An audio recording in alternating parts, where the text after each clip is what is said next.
നമ്മുടെ ശരീരത്തിൽ എവിടെയെങ്കിലും വേദനയോ പനിയോ അനുഭവപ്പെടുന്നു. യഥാർത്ഥത്തിൽ ആ ഭാഗത്തു നിന്നുള്ള വേദനയുടെ സിഗ്നലുകൾ നാഡീവ്യൂഹം വഴി തലച്ചോറിലേക്ക് സഞ്ചരിക്കുകയാണ് ചെയ്യുന്നത്. ഈ അസ്വസ്ഥത മാറ്റാനായി നമ്മൾ ഒരു പാരസെറ്റമോൾ ഗുളിക കഴിക്കുന്നു. നമ്മൾ കഴിക്കുന്ന ഈ ഗുളിക ആദ്യം അന്നനാളത്തിലൂടെ കടന്ന് വയറ്റിലേക്കെത്തുന്നു. അവിടെ വെച്ച് ദഹനരസങ്ങളുമായി ചേർന്ന് ഗുളിക പതുക്കെ ലയിക്കുകയും വളരെ ചെറിയ മരുന്ന് കണങ്ങളായി മാറുകയും ചെയ്യുന്നു. ഈ സൂക്ഷ്മമായ മരുന്ന് കണങ്ങൾ പിന്നീട് കുടലിൽ വെച്ച് രക്തത്തിലേക്ക് ആഗിരണം ചെയ്യപ്പെടുന്നു. രക്തത്തിലൂടെ ഈ മരുന്ന് ശരീരത്തിന്റെ എല്ലാ ഭാഗങ്ങളിലേക്കും ഒരേപോലെ സഞ്ചരിക്കുകയും ഒടുവിൽ തലച്ചോറിലെ വേദന നിയന്ത്രിക്കുന്ന കേന്ദ്രങ്ങളിൽ എത്തിച്ചേരുകയും ചെയ്യുന്നു.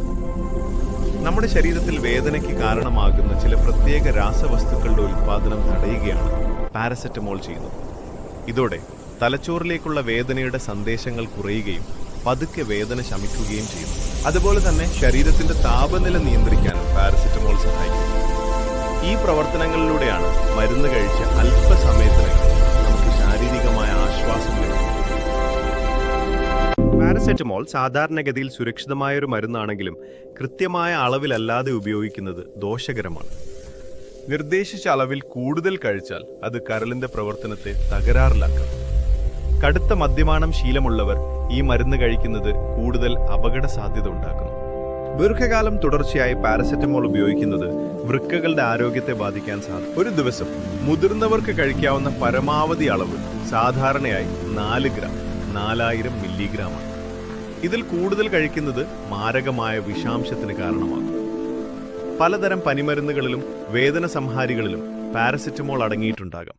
അതുകൊണ്ട് അറിയാതെ അളവ് കൂടാൻ സാധ്യതയുണ്ട്. അപൂർവമായി ചിലരിൽ പാരസെറ്റമോൾ അലർജിക്ക് കാരണമാകാറുണ്ട്.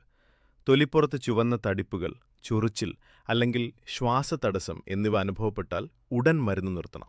വളരെ കുറഞ്ഞ സാഹചര്യങ്ങളിൽ രക്തത്തിലെ പ്ലേറ്റ്ലെറ്റുകളുടെ എണ്ണം കുറയാനും ഇത് കാരണമാണ്. ഡോക്ടറുടെ നിർദ്ദേശമില്ലാതെ തുടർച്ചയായി 3 ദിവസത്തിൽ കൂടുതൽ പനിക്കും 10 ദിവസത്തിൽ കൂടുതൽ വേദനയ്ക്കും പാരസെറ്റമോൾ ഉപയോഗിക്കരുത്.